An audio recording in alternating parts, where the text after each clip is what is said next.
Before we get started, I just want to make two announcements.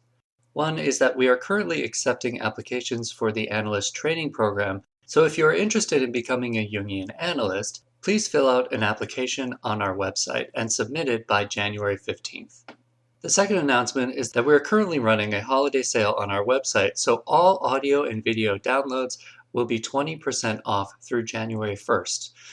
To apply the discount, go to your shopping cart and enter the coupon code HOLIDAY, all lowercase, for 20% off all audio and video downloads through January 1st.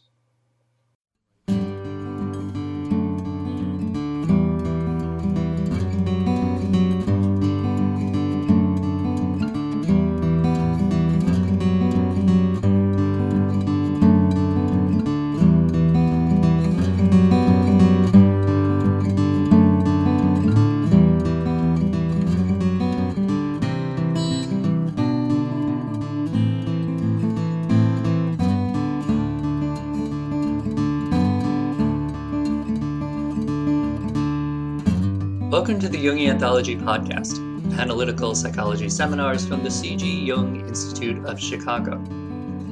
Women's Mysteries, Sources of Creativity, Religion and Spirituality, and Solace, with Jean Shinoda Bolen, M.D. Jungian analyst and author Jean Shinoda Bolen leads a workshop for women who seek to nurture their own creative and spiritual yearnings and find ways of expressing, articulating, and valuing what grows out of their inner life and the life they have lived so far. In the company of other women who know that suffering and joy and life are linked, personas drop away and soul comes forth. Bolen weaves stories of psyche and goddess that have the power to touch themes and sacred places in the soul, and she leads listeners through a guided meditation, allowing the opportunity for personal symbols and myths to emerge. This seminar is also intended to serve as a model for women interested in forming their own spiritual groups. Jean Shinoda Bolen, M.D., is a psychiatrist, Jungian analyst, and an internationally known author and speaker. She is a Distinguished Life Fellow of the American Psychiatric Association, a former clinical professor of psychiatry at the University of California at San Francisco, a past board member of the Miss Foundation for Women and of the International Transpersonal Association. She was a recipient of the Institute for Health and Healing's Pioneers in Art, Science, and the Soul of Healing Award, and is a diplomate of the American Board of Psychiatry and Neurology. She is the author of many books, including Goddesses in Every Woman. This episode is part 1 of the series. Links to purchase the complete series will be in the show notes. We will also have links to other lectures by Dr. Bolen.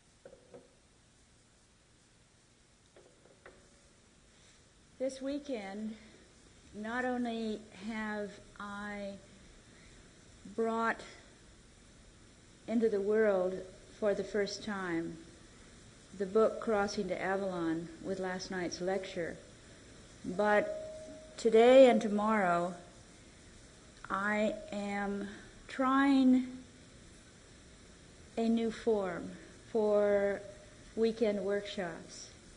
And that form has a number of intentions beyond the workshop itself. Many of you have been in workshops that I've done here before. You know that my way of leading you in workshops and in lectures is one of telling the story, amplifying it, and making it happen inside of you as well as through what it is you're hearing from me. that if I speak in metaphor, which my story or myth or legends are, the potential is that you will go inside yourself and remember and reconnect with the parallel experience that is your own. And so there is an interior experience that is invited to be present. Parts of you that you have not had time to remember and recollect find themselves invited back into your psyche. And it has to do with growing, transforming, descending, and invariably in the process becoming more authentic, more who it is that you are. Now, over the past 6 or 7 years, I've done a number of in-depth women's workshops, residential, week-long, opportunities for smaller groups of women, usually somewhere in the vicinity of 20 to 40, to be together, to be in a circle, and to experience what it is that happens when women are meeting together. And what I am inviting to happen in this workshop is a similar experience. If women are together, experiencing within themselves something true and real, having the opportunity which you will have to be in smaller circles, will you have the experience that invariably happens in the women's circles that I have been leading and part of, and that has to do with finding that nurturing energy, feminine energy, mother, comes into the space.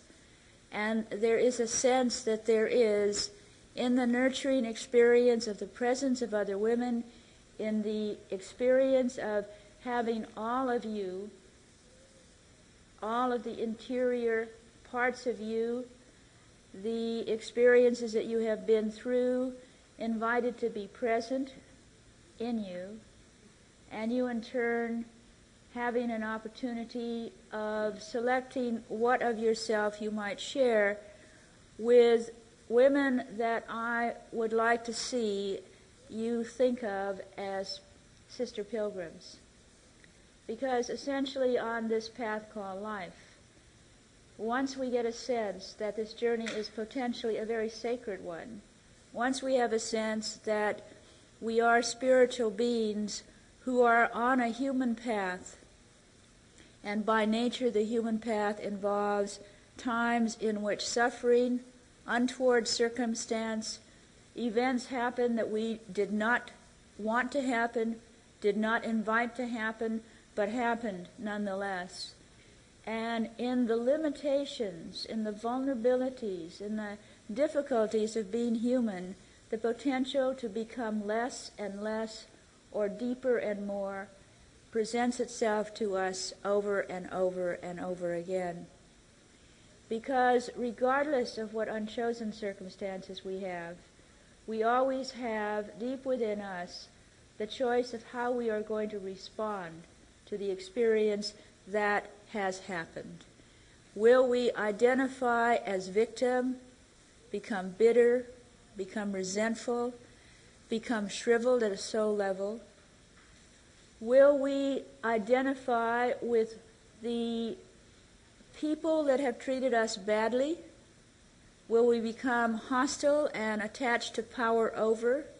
Will we make somebody as miserable someday as someone else made us be miserable? Will we psychologically identify with the aggressor and pass it on, and in the process have a soul loss? I mean, these are the human choices that we have. Or will, in the midst of whatever circumstance we have, understand something about how we share our fate as humans and have compassion for ourselves and for other people? And will we grow through this experience and someday perhaps know what it is we came to do and what it is we came to learn and what it is we came to heal in this life, this lifetime, or in whatever significant relationship we have been through or are in now.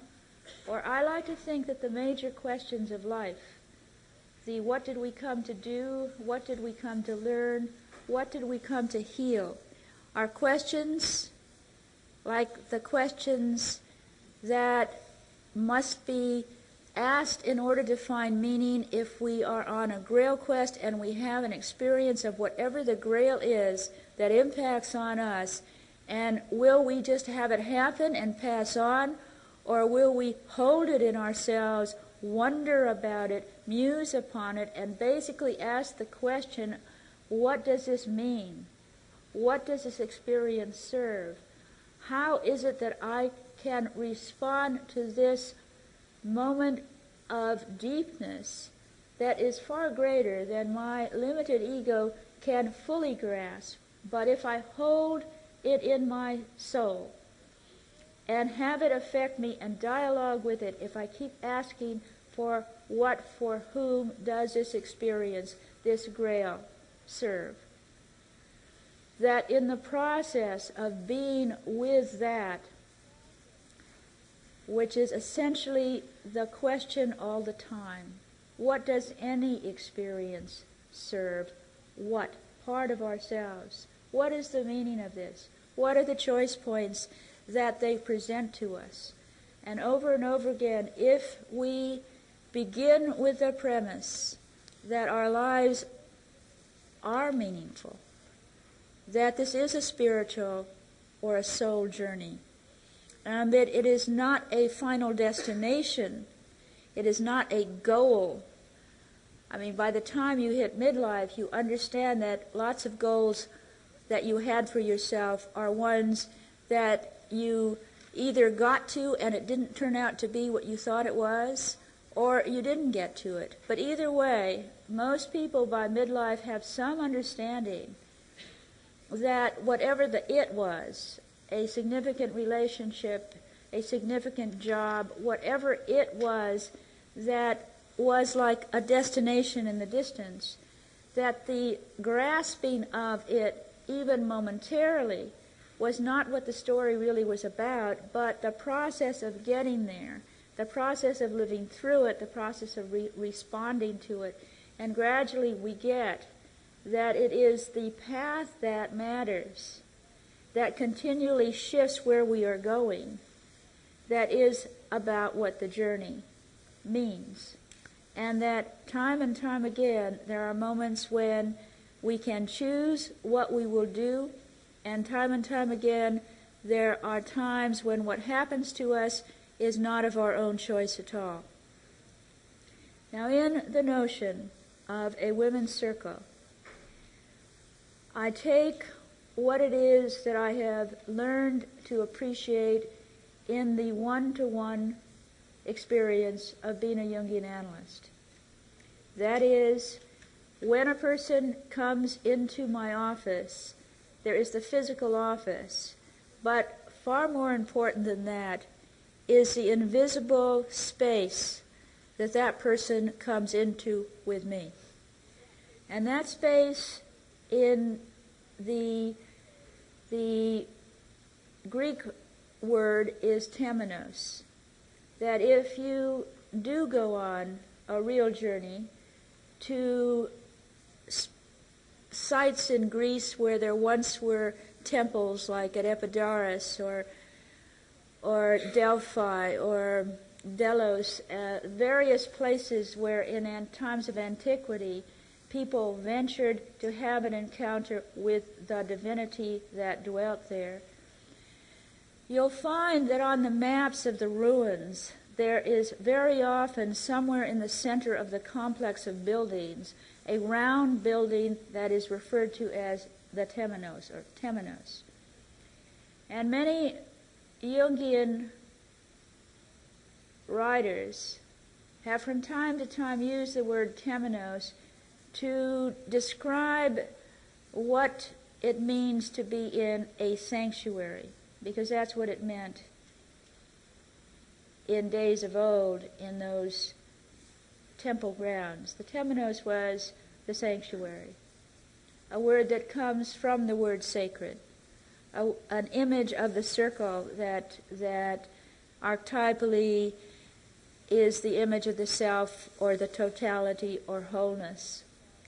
But in a sanctuary, the soul of the person is in a sacred place. It is a place of sanctuary where you are not to be exploited, judged, treated badly, where power is not to be used to in some way minimize you, where it ideally is a place where whatever it is that is in you may come out in whatever undeveloped form it still might be in. And might I remind you that anything that has not been allowed to grow in your psyche is still alive, but in the underworld.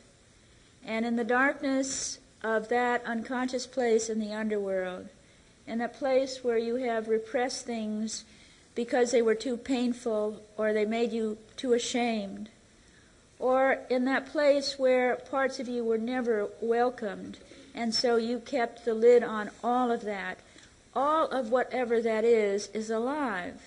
But like anything that has not seen the light of day, has not been nourished, has not been welcomed into the world and cared for, whatever it is still undeveloped or distorted and needs to be brought into a temenos space, like whatever it is that we are that came into the world first as an egg and then first as a fertilized egg, 1 cell and then 2 cells and then 4 cells and then 16 cells, and then in the process of a 9 months incubation in the womb, all of what started out as a kind of a pouch here or a swelling there becomes the head and the arms and the heart and the GI tract and the brain. And with enough time, and if the temenos, which is the womb, is truly uncontaminated, and if there is enough space, that which is growing there grows until it is ready to be able to exist outside that temenos, and must then go through a difficult passage. It's not enough to be formed. It would seem that in order to bring it out into the world, one must go through a transition period where you feel dreadfully at risk and wonder if you're going to make it, and wonder as you get squeezed through that passageway and come out, wonder where it is you will be going and how it is you will be welcomed, and whether it is that you are bringing a new talent into the world or following a path that you know from within is true for you and no one else is going to understand it, or whether it is that you, in your way, do what I am doing this weekend, which is bringing a new work of mine into the world. You bring it out not knowing how it's going to be received. And yet, if you don't bring it out, how are you going to grow? What new thing will ever come out of your psyche into the world if you don't risk what it is we all risked when we went through that gateway that was under the pubic arch of our mothers, through the vaginal canal and out into the world? I mean, from our very inception, all of us did what Joseph Campbell described as a hero's journey of traveling beyond the known world out. And all of us, when we entered this world after 9 months or less of being inside our mothers, began life with an ordeal that took us heroically into a world we did not make, wondering what was going to happen next, coming into then what is our personal story. And maybe we had something to do with choosing to come into a particular dysfunctional or functional family wherever we came. Maybe somewhere before we incarnated in this life, maybe we knew what we were getting into and that we would be tested by the experience and the soul would grow or not. Maybe we elected to take the same kind of risk that the fetus takes on becoming an infant and coming out. I don't know, you don't know. But maybe we will find out someday that there was a story that we actively chose to enter. We don't know that now, but we all know that we came into our particular life stories. And for many people, that first connection with mother, father, family was really difficult because of the problems in the family, because of the relationships that were already dysfunctional before you even arrived, because of who you resembled or what hopes were placed on you. You came into your particular world and began a story. And that story continues because you're still here. And it means often that time and time again we enter significant relationships as we have life with a sense, if we become conscious, that there are choice points, that there's something about what we came to do, what we came to learn, and what we came to heal in choosing once again, for example, what it is we are doing. When people choose to come to what might be a significant experience, it might only be a weekend, but the same questions need to be asked. Questions that you may not know the answer to until weeks from now. Maybe you will know something of the answer as the workshop continues in the next day and a half about what it is that you came to learn or do or heal in the process of being here. And it's something that you can do inside yourself if you yourself will consider being a temenos for all the other parts of yourself. Sometimes it's not safe to reveal how it is you truly feel to yourself, because you allow a critic that you have internalized to demean and beat you up and ridicule you and humiliate you for feeling that way, for not being perfect, for actually being open to the potential of awkwardly reaching for a new part of your life. And some critical, judgmental, hostile, and sometimes sadistic part of yourself makes it an unsafe place for the parts of you that would come out of the underworld, come into the psyche, for you to know. And so the function of temenos is something that is a concept to hold to. Will you be a temenos for whatever is emerging in yourself? Are you in a temenos in your significant relationships, including your therapy relationship, including your significant other? Is it a safe place where you can truly say what it is you feel and what it is you perceive without being punished in the many ways that people can punish us? By disapproval, by withdrawal, by judgment, by hostility. If you are not in a temenos, then it is not safe to bring forth what is new and awkward and struggling, because it isn't safe to bring it out. That's why we repressed a lot of the parts of ourselves and forgot a lot of the painful stories that we lived. It's because it wasn't safe to remember and reconnect and bring it out. But as adult women, we have the potential of creating within ourselves, and I think within women's circles, a temenos where it is safe to feel what you feel and speak of it, and to speak of what you perceive and speak of it. And as you voice things, that part of you grows, witnessed by others who are sister pilgrims, that is, who have a sense that this is a meaningful life that we are living, and that it matters what we do, and that it matters that we open ourselves to trust and to love and to risk and to grow. And we need that space that is essentially a mother space, because the initial model for temenos is the great mother that was our own mother when we were in the uterus and therefore grew. So, invited into a women's workshop, a women's circle, a women's group, is the notion of creating a safe space to be, and where no one woman does mother for everybody else, but where there is enough mother to go around.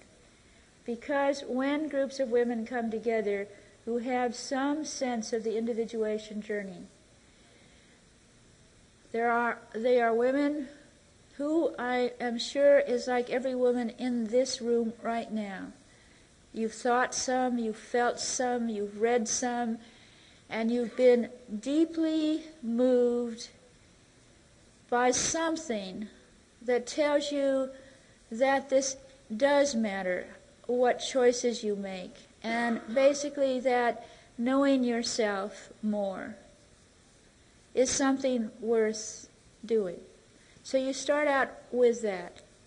And then if you start out with the sense of being with other women for whom the journey is sacred, meaning that at some core place, the archetype of the self, the spiritual invisible aspect, the interior life matters. If you are with a group that holds to that ethic, and you meet at that level, then you create a temenos. And you also have to consciously attend to the boundaries of the temenos, the same boundaries that have to do with a therapeutic process. That what you say is accepted as process, is not judged and ridiculed or thought of this is the end comment of this person. That you don't break the spirit. It isn't always that you never utter a single word about anything that was ever said in that circle.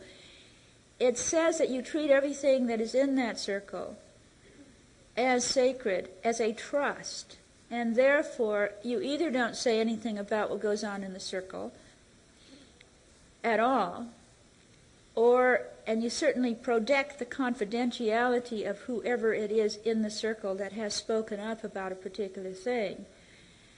But it has something to do with even talking to the other women in the circle with you afterwards, that there isn't that awfulness of, well, did you hear what she said? Oh my God, oh, I didn't know that about her. In the way that has to do with putting her down and it not being a temenos for her and the material that she brought into the circle. So there is a deep process of respect that has to be part of a temenos. And an acceptance as we who have been mothers have watched our children go through lovable phases and awful phases, awkward phases and difficult times when they acted in ways and said things that we would just as soon they didn't say, especially to us, and that kind of experience. But we didn't hold that against them as being that is all they are. We had a sense of their growth experience, that they were going through an awkward phase or a difficult time or whatever. And that's what we do for anyone that we truly understand and love.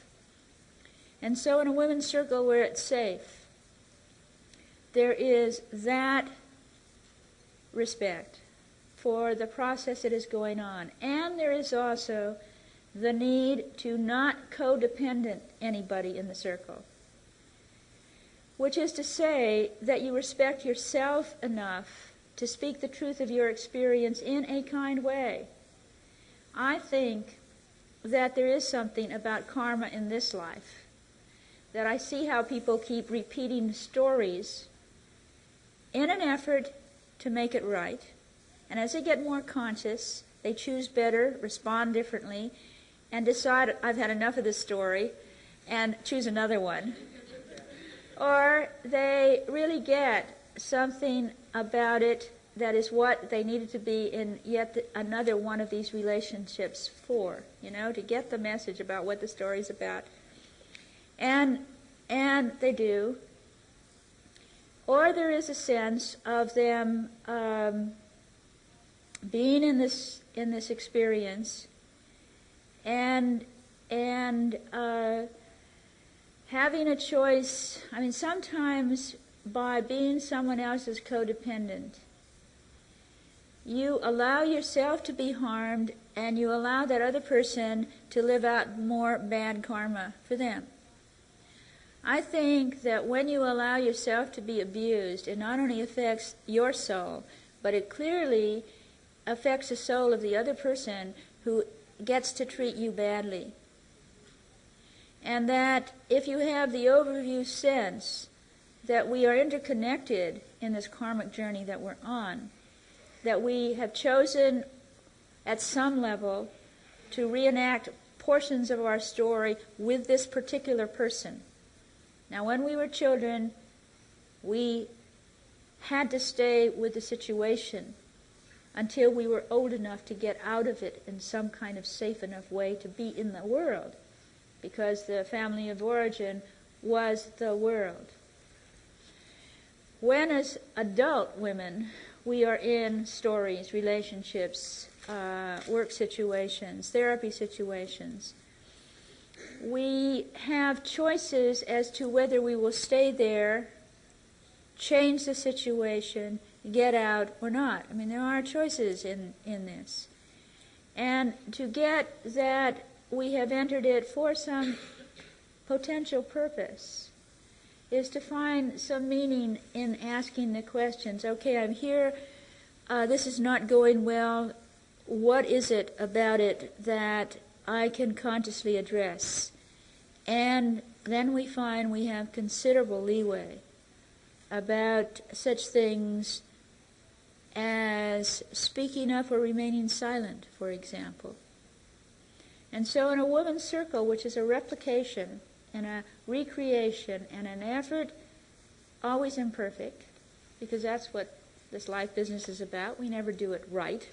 We do it, and we do it anyway. And so if you're in a circle or in a therapy relationship or a significant relationship and someone is maltreating the experience, what are you going to do? Well, lots of times we therapize what the other person is doing, intellectualize it, and it's another way of being exceedingly judgmental, but maybe not changing it. It's only when you speak from the I position, when you own your own feelings, and therefore it takes courage to put yourself out there and say something to somebody else that might make them angry or make them hurt. And when you recognize that these are choices that you have and that you might be caring and careful, but clear and authentic, that if you sit and just let it continue and continue, you get more and more unreal as you're sitting in the situation, putting up your defenses, putting up your persona walls, and that you are negatively affected because you let it keep on happening. What I'm telling you about a women's circle is over and over what a model for community, for relationship, for life in general. But I think that very often in a women's circle, it is by nature, if you choose each other well, that is, if every one woman in the circle has a capacity and concern for the archetype of meaning and the self in her, if she is there because she wants to be, and if all of you can sit for periods of time in quiet together, in inviting out more of that self energy or that mother energy, if you can be with yourself in the circle at the same time that it is that you are with the others in the circle, then what happens is it becomes a sanctuary, truly. I speak from the experience of being in many circles, obviously many circles as a convener, facilitator, leader, but I've also been in two circles in my own life, one that has gone on and is still going on for about 7 or 8 years. I meet with 6 women every other Tuesday evening in what we call a prayer and meditation group. And many of us have therapy backgrounds, and what we did not want was a therapy group. What we wanted was not even clear when we first started, but it was clear evening by evening when it was the kind of circle we wanted and when it was the kind of circle we didn't. And the fact that we do pray or meditate together, I think, is a major key to why it feeds us and why we stay connected to the circle week in, week out, even when we are not meeting. I know as I go out with Crossing to Avalon that that particular circle is one that will meet for the next 4 times, and I won't be able to be there, and I know I'm in that circle, and I'm connected to that. I know that because I was anxious about what to reveal, what to say, how personal to be, and that because they knew of the experience of that period of my life as well as the period of writing about it, that I had support in that group for birthing the situation. I do have a sense of how the temenos and the womb space is much the same, that where something new in you can struggle to be born and to have form, that a circle can really hold that trust. I belong to another circle that went on for about 6 years and never went deep enough to continue beyond. It had also a very good and supportive function. But it was like there was something about this particular circle that didn't hold as a true temenos. And it meant that either by withholding or by judgment or by whatever it is that are the subtleties of the group, that the trust of bringing things out and having the circle hold it somehow didn't work. So it worked up to a point, and then it got to that place which is where we get with every significant relationship. It's like we've gotten this far and we are at some kind of impasse. And what next?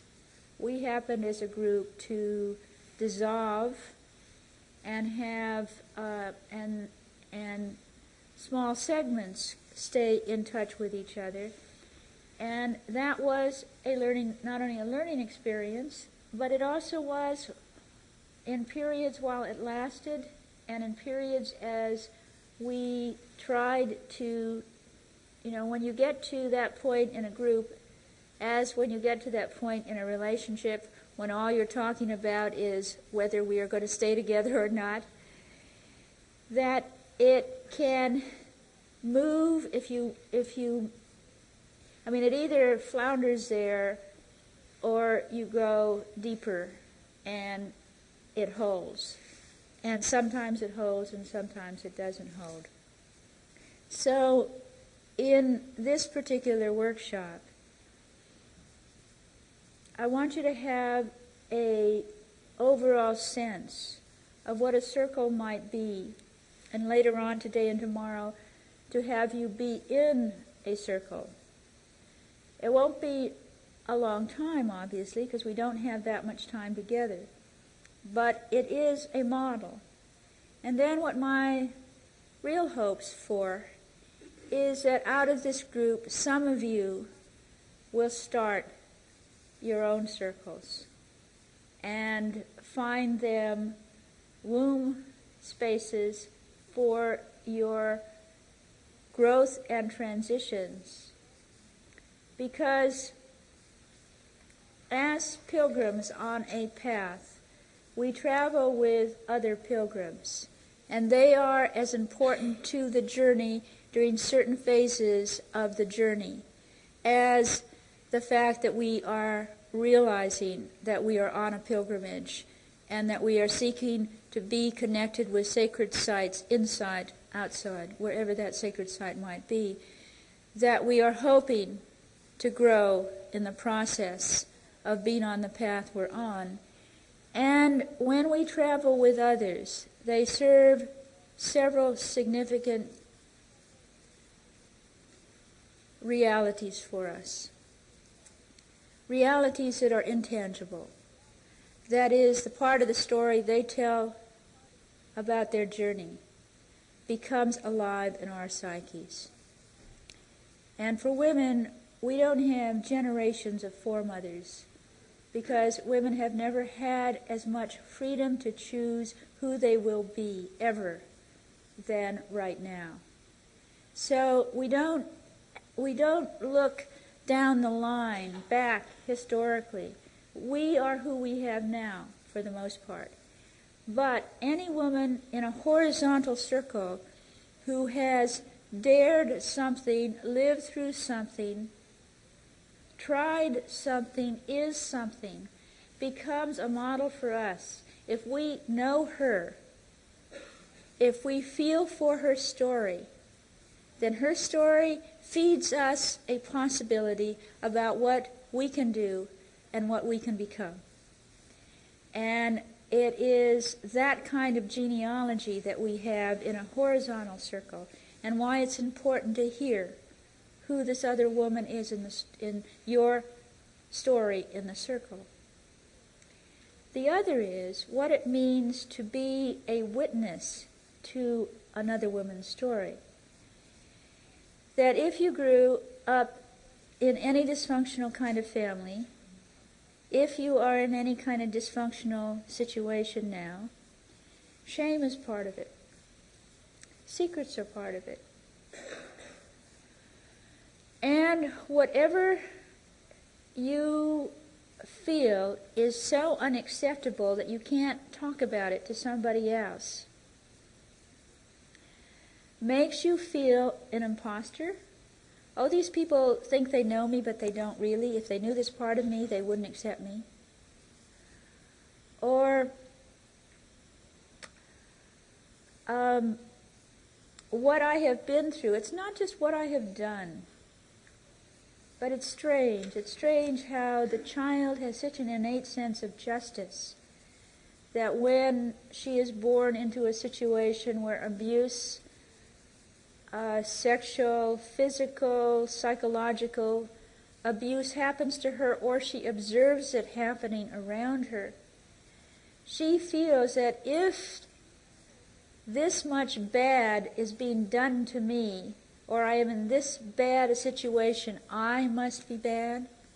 An innate kind of primitive sense of justice that says there must be it must make sense that all this badness is happening, I must be bad. It's sort of a putting together the story with justice as a principle, but the perspective is all wrong. But if you hold to that perspective, then that history is connected with that feeling of being bad yourself. and you feel that you are beyond the pale, that has happened to you, your victimization, or if you victimize someone else as part of that dysfunctional situation, that is so awful that you must keep it a secret. And it makes you different outside looking in. It always then seems like everybody else has a nice functional situation, and if they knew about this, they wouldn't accept me, and so you pretend like you have no shadow. You pretend like you've not been through the family origin stories that you have been through, and it's like you're in a circle with a great portion of you left out of the circle. And then when you find you're in a temenos, and often the first place that you find it is in a counseling therapy situation, and the therapist may think that it is something professional that he or she is doing that is making the difference. But I suspect that it is something more than that, I would say. And that is that you are talking to a human being who listens to your story compassionately, witnesses your story, and serves as a representative of the human race who has accepted you in your totality by listening to what you did or what happened to you.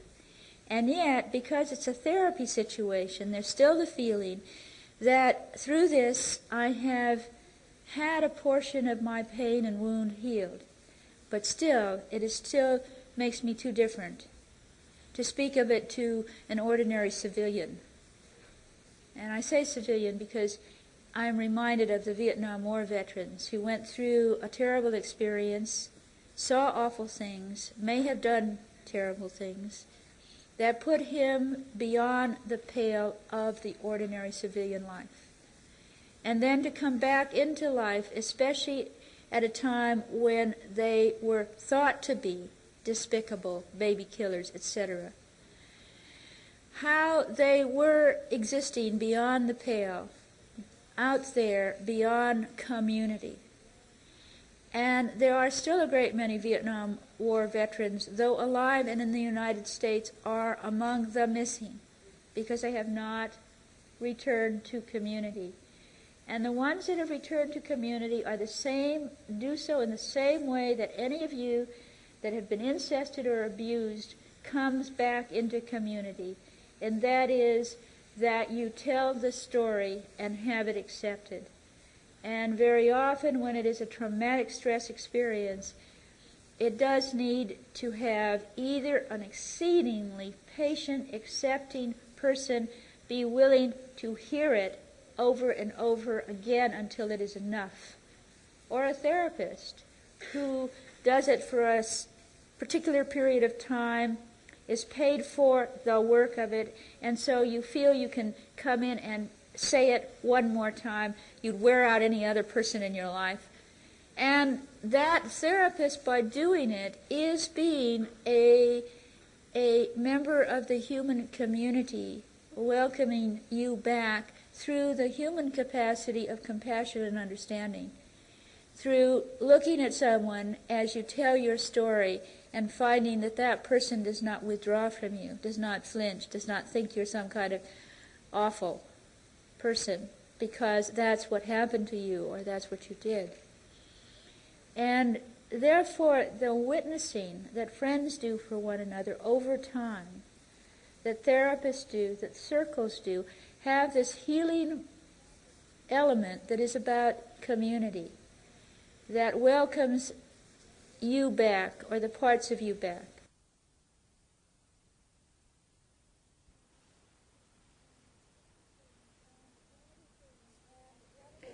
And one of the things that has to do with what true intimacy is that there has to be a temenos where you can bring out what it is that has happened to you, what it is you feel, what it is you perceive, without being withdrawn from or jumped all over. And everybody has had the experience of mistakenly thinking that a part of you could be trusted to this person only to find that was not so. And then it's the hurt and betrayal again, which is felt which is part of it, but too often what the person feels is that whatever it was that I shared really is bad enough that once it happened to me and now this other person I'm telling it to is responding to me in a negative way because I'm bringing it up.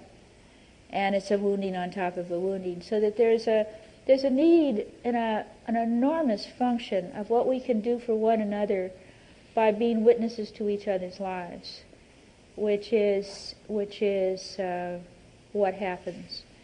The other thing that happens in any circle, but I'm using women's circle as a model, is that not only is it that what any woman has done that I can connect with, feel kinship to, becomes a potential for me to consider doing as well. Then that way, every woman in the circle is a person in her own right, but is also a part of me. So it is that the projections and the difficulties that we are having with certain people in the circle, or the admiration and elevation that we do with certain people in the circle, that lived as a dream imagery, as an intrapsychic as well as an interpersonal thing, then when I'm having difficulty with somebody, or when I am elevated somebody above me, the question psychologically is, what am I projecting? What am I re-experiencing? Who is this person as a symbol? Why is this woman bugging me so? Often when somebody has grown up and repressed anger, a woman who starts being very angry in the circle is punished by the other women who feel that what she's doing is not okay. And the reason it often is not okay is that they have solved the problem of their own anger by repressing it in themselves. And so they want to repress the woman in the circle who is speaking up. Or overly emotional. Or there is a sense of, I've been through this before. You know, I had to listen to a significant woman, mother, sister in my life who does a hysteric number, and I don't want to keep doing this one again. And in doing so, you often do not really connect with, in a compassionate way, with the woman who's telling her story. You are projecting onto her that you know it all, that you know you've lived through this before with somebody else. And you're treating her just as if she is somebody else and not a unique person. Because she's both at all times. We are always that to everybody else. We are our unique selves. And we are this collector of projections, expectations, and that sort of thing from other people. So that's just the sort of general invitation as to what coming into a temenos might be like, and also how it is that, say, I start circles where different women can, from time to time, speak up and maybe be leader at that moment for a while. But why I also believe in having essentially a leaderless group, because I think that it's important for the women in the circle, as it is for each woman, to find her own authority and to not look to someone outside to create it, so that if you're bothered by something, that rather than criticize why didn't we get a proper leader, the question is, well, what are you going to do about it? That I have an activist in me because of a number of reasons, and one of them may be that by psychological type I have an extroverted feeling function that's quite strong, and consequently, especially in a room full of Jungian introverts, I'm colleagues, not this circle, I might be more activist in my attitude than somebody else. That's often been true.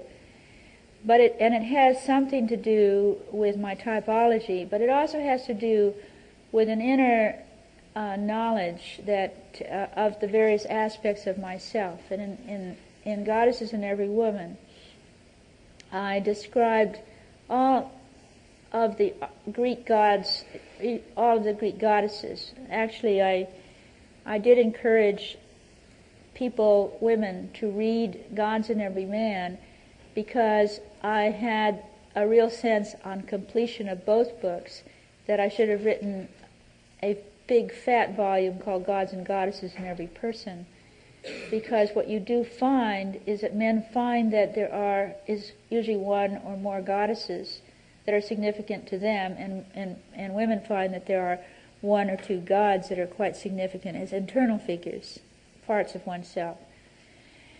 But in Goddesses in Every Woman, I put out the model that I remind you of, that we are very complex beings, and to think of yourself as a circle or a committee of different aspects of yourself.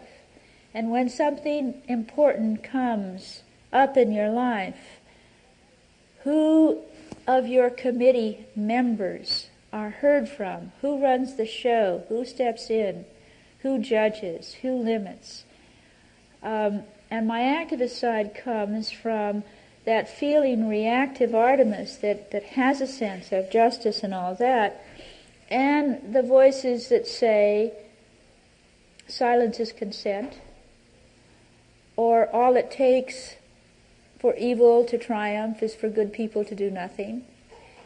And so I hear that from inside, and then I also hear from a much more introverted side that reminds me that to be run by any one aspect of myself is to become victim of it. Now, I saw it early in my life as my activist being, I ended up calling it my Dalmatian dog syndrome. You know, in the firehouse, they used to have these Dalmatian dogs, these white dogs with black spots, and as soon as that fire bell rang, the Dalmatian dog was out and onto the fire truck. Well, if you have an activist bent, and here's this injustice, and you can speak up, if you just react and you don't make a choice, I saw that as my Dalmatian dog syndrome, and I felt quite more conscious when an issue would come up, and I could decide whether it was my issue for now or not. That I didn't have to do the Dalmatian dog routine every time. That I could wait and see and say no thank you. That it gave space for someone else to do something about it. And if they didn't do something about it, it didn't have to be me. It could just be the way this group is going to live for a while, longer and all that stuff. But where do I want to put my energies? And so, in the experience of sitting with your own temenos, feel your way through the many different aspects of yourself and who they are and why they act the way they do. And when there is then a major committee decision, like am I going to stay in this job? Am I going to stay in this relationship? Am I going to pursue this real interest? Am I going to risk myself at whatever level it's going to take for me to follow what is my bliss? Do I dare? Who speaks up around the committee? How long do you stay with the process? How long do you stay at the crossroad before you decide which one you're going to take? In the myth of Demeter and Persephone, which you probably are all quite familiar with, when Persephone gets abducted into the underworld, her mother Demeter lacks the power to have prevented it and lacks the power to have her immediately returned. But what she could do was refuse to go along with what has happened. And so Demeter withdraws from Olympus, will not accept that just because Zeus said it could happen, and Hades did it, that she was supposed to just go along with that's the way it is. She decided that she would not set foot on Mount Olympus, that she would disguise herself as a human woman and be with people who, unlike archetypal divinities, know something about what suffering is. And her story then goes through a series of being at the well and entering the house of Maitanera to be nursemaid to Demophon, to sublimate her own loss and live out her mother archetype by mothering someone else's child, which succeeds up to a point, but only so far for in this particular story. And then, having given and given and given and suppressed her anger, she then becomes angry, requires that a temple be built, and then she goes up and sits and passive-aggressively refuses to do her job. And as she was goddess of the grain and a major image of the fertility of the earth, when Demeter went into her temple and just sat, nothing on earth grew. And the earth starts to become a wasteland when there's no greenness, there are no buds, there's no fruit, there's no new births, and famine threatens to lay waste to the entire earth. And only at that point does Zeus recognize that something is the matter and respond by sending Hermes down into the underworld to bring Persephone back. And when Persephone comes back, Hermes, who is the messenger god who goes between the levels, who brings meaning. I mean, when you're down in the underworld, or metaphorically under the ocean, or metaphorically in the forest, the point at which you get it, what the meaning of it is, you begin to be able to move out of that underworld descent place into another place. At any rate, Hermes comes down and lets her know that it's possible to return to the upper world. And at that point, Persephone makes a decision which involves her taking in and integrating something of that experience of being in the underworld. That is, she eats the pomegranate seeds. That means that she will not be returned to her mother as if nothing has happened to her. It's like she never experienced any of this descent at all. She would just go through life again as a child woman. But because she integrates the experience by swallowing the seeds, the pomegranate seeds, it now means that she will spend part of each year in the underworld. Part of each cycle is spent in the underworld when the land is fallow in winter, because Persephone then comes to represent the seasons of our life as well as the seasons of the planet's life.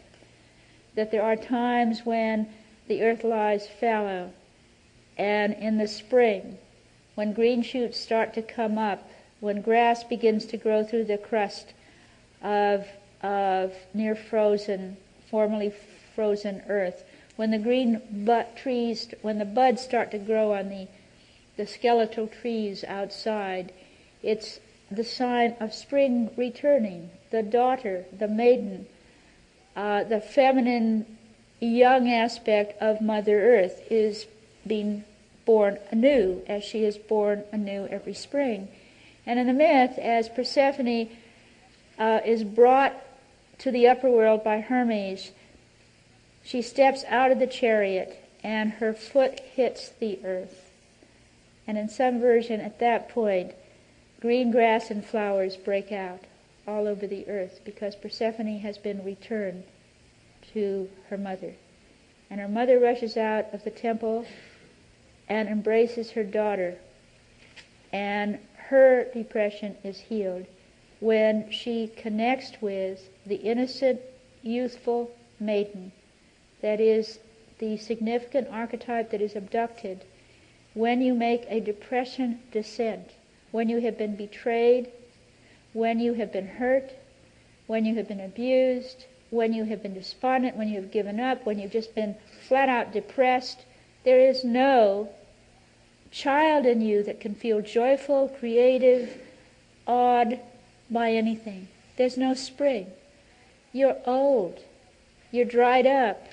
You're having your own wasteland experience inside.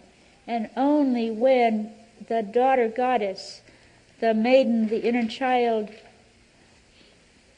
returns and is embraced by the mature maternal aspect of a woman's psyche, is the reunion one that heals both the unmothered, abducted child part and the distraught mother who has lost the child. And so it's a story that is about the seasons. It's a story about the seasons of many women's lives who have gone through depressions. And at the very end of the story, which is told in the Homeric hymn to Demeter, there are a couple of lines that reflect something of the even more profound meaning of the story. And one line says that from the time that Persephone returned from the underworld, Hecate preceded and followed her from that day forward wherever she went. And to precede and follow somebody is certainly difficult if you are embodied. So one assumes that a statement like that must mean that some essential element of Hecate precedes, follows, surrounds the woman who, as Persephone, has been abducted into the underworld and emerges because she has gotten a sense of the meaning of it through Hermes, and knows that there is a receptive maternal world that cared about her and stayed faithful to her and to whom she can return. And that is a part that's inside of her, though it may be represented by real women in her life as well. And as she comes back, she has learned about suffering. She has learned about the existence of the underworld. She has gained the wisdom of Hecate, who is in the triple goddess aspect of how, when divinity was seen as feminine, she was always seen in her three phases of maiden, matron or mother, and crone or wise woman. And when you have been abducted into the underworld and you emerge having integrated some of the experience and now know something about suffering, you have the wisdom of Hecate. You have the wisdom that knows that life has its cycles, for one thing.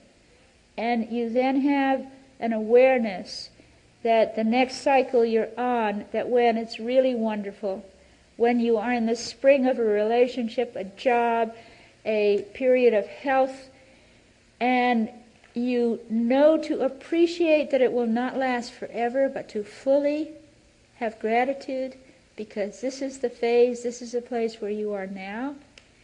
And that when you find yourself again in the descent part, and you have been disillusioned, or there's a remission, the remission of your illness has ended, and now you are coping again with whatever it is, and it might be a physical return of an illness or a psychological return of an illness.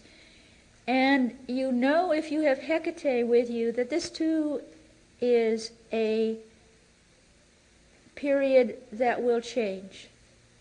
That we grow in wisdom as we live long enough and reconnect over and over with Hecate, that wherever we are, that this too will pass. And it allows us to treat the experience differently. It gives us choices. And we have to keep making them. How much is wisdom? How much is denial? How much is detachment? Over and over again. And Persephone, on returning from her descent, has Hecate as a companion. And then at the very end of the hymn to Demeter, the story is that Demeter gives to humankind the gift of the Eleusinian mysteries. And whoever is initiated into the Eleusinian mysteries no longer fears death. And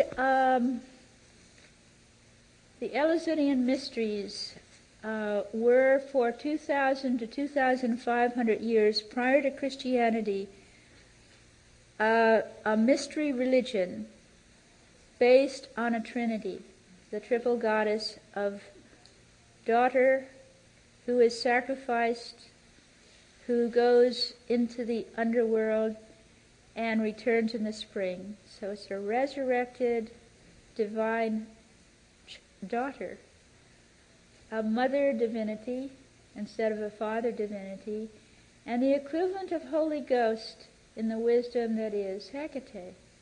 The message actually is the same as the Christian story about needing not fear death because each is just a cycle, and there is such a thing as return, resurrection, rebirth, and that death is not the end. So for some 5,000 years, either under the Eleusinian mysteries or under the Christian mysteries, for our particular culture, there has been the major story, which these are. And there is something about these stories helping our soul path as well, because the story says something about what it is we in fact live through in our descents. We all at times follow what we feel is what we are called to do, and it may lead us to the equivalent of the cross, where we will be crucified for blowing the whistle, for leaving the job, for leaving the person, for doing what others did not expect us to do. On Palm Sunday, all of Jerusalem welcomed Jesus, thinking that he was going to be the political Messiah that was going to free the Jewish people from the Romans. Well, that wasn't his idea about what he had come to do. It was quite different. And he knew that his story would take him to the cross, and he didn't particularly want to go, and he also didn't know how bad it was going to be when he got there. The Easter story tells us that. My God, why have you forsaken me? Why did I listen to the archetype of the self and get nailed to the cross? It hurts. I feel abandoned here. Maybe it was an enormous mistake.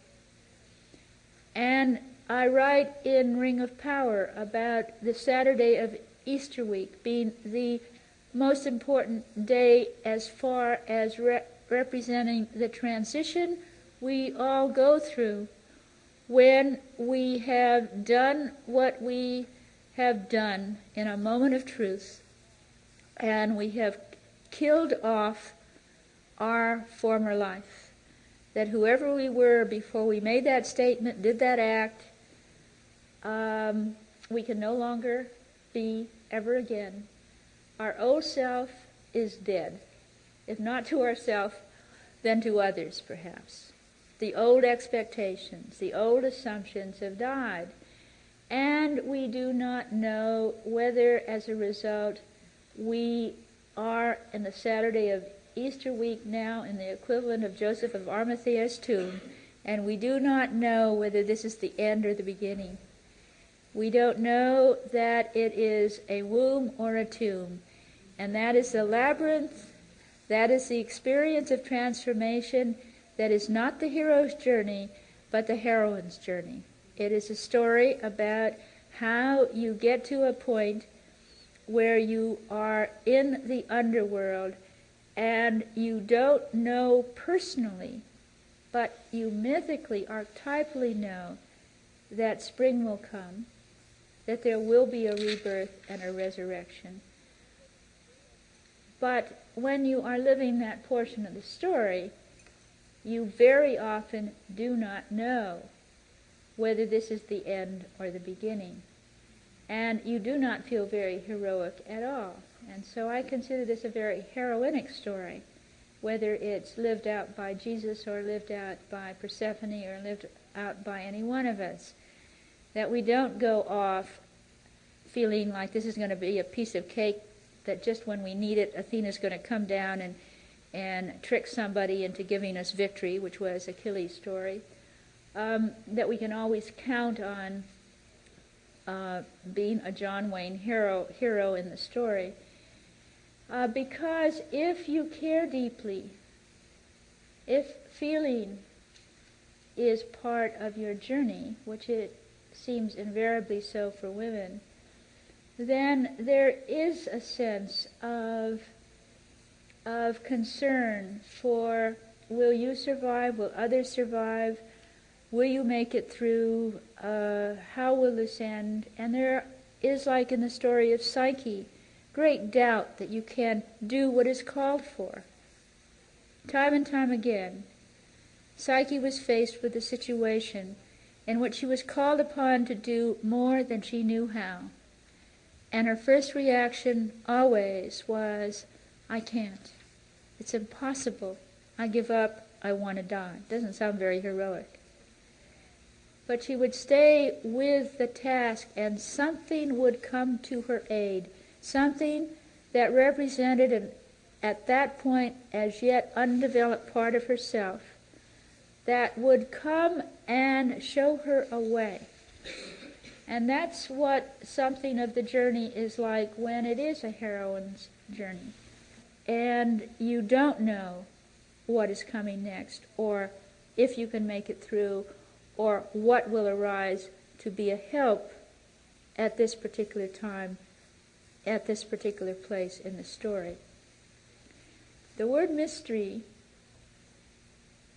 came from what the initiate at the Eleusinian Mysteries was called, Mystes, M-Y-S-T-E-S. That's what the initiate was called. And the concept of a personally significant spiritual transformative experience arose in Western civilization with the Eleusinian Mysteries. There were tribal or city or people religious experiences where one's people were led, when one's prophets told the people what needed to be done. But to have a personal experience that transforms you from within, that is what mystery is. It's not what authority says about what came down from the mountaintop. It is that you have an experience that transforms you from within. You have a transcendent, transpersonal, sacred, self-spiritual experience beyond words. Words can be put to it. But as William James described mystical experiences, and put the word ineffable. What do you do when you have an ineffable experience? Well, for one thing, you can't put it in a box of words and define it, and then prove it to somebody else. But you can hold in consciousness a recollection, remembering of it like a dream. And you can put it in the form that most helps you to remember what the experience is. And often in these ineffable times, when something of great beauty and great depth and great meaning affects you, you may find that the words that come not from the logical left brain, but come from the poetic mind. And that by metaphor, by poetry, you can allude to the ineffable that you experienced and hold on to it. So these are some things of the experience of the stories that we all have been through. It's just that we get so caught up in the everydayness of our lives, and that we have so much to do, so much to juggle, so much that's right in front of our face. How is it that we can retreat long enough, deep enough, to remember and recollect those moments out of time, in and out of time, where the mystery is that we have been conscious of touching on an invisible world of great meaning, and it has imbued our conscious life with something that we have to ask of ourselves, what is the meaning of it for us?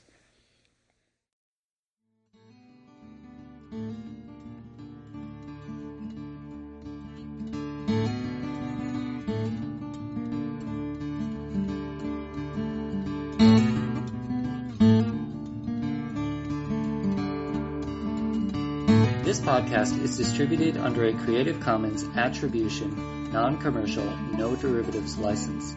Share it all you like as long as you maintain the attribution to the speaker, but please do not change it or sell it. If you like this episode, tell your friends about us or leave us a review on iTunes. For more information about classes, training programs, videos, audio, this podcast, or to find a Jungian analyst near you, visit our website, www.jungchicago.org.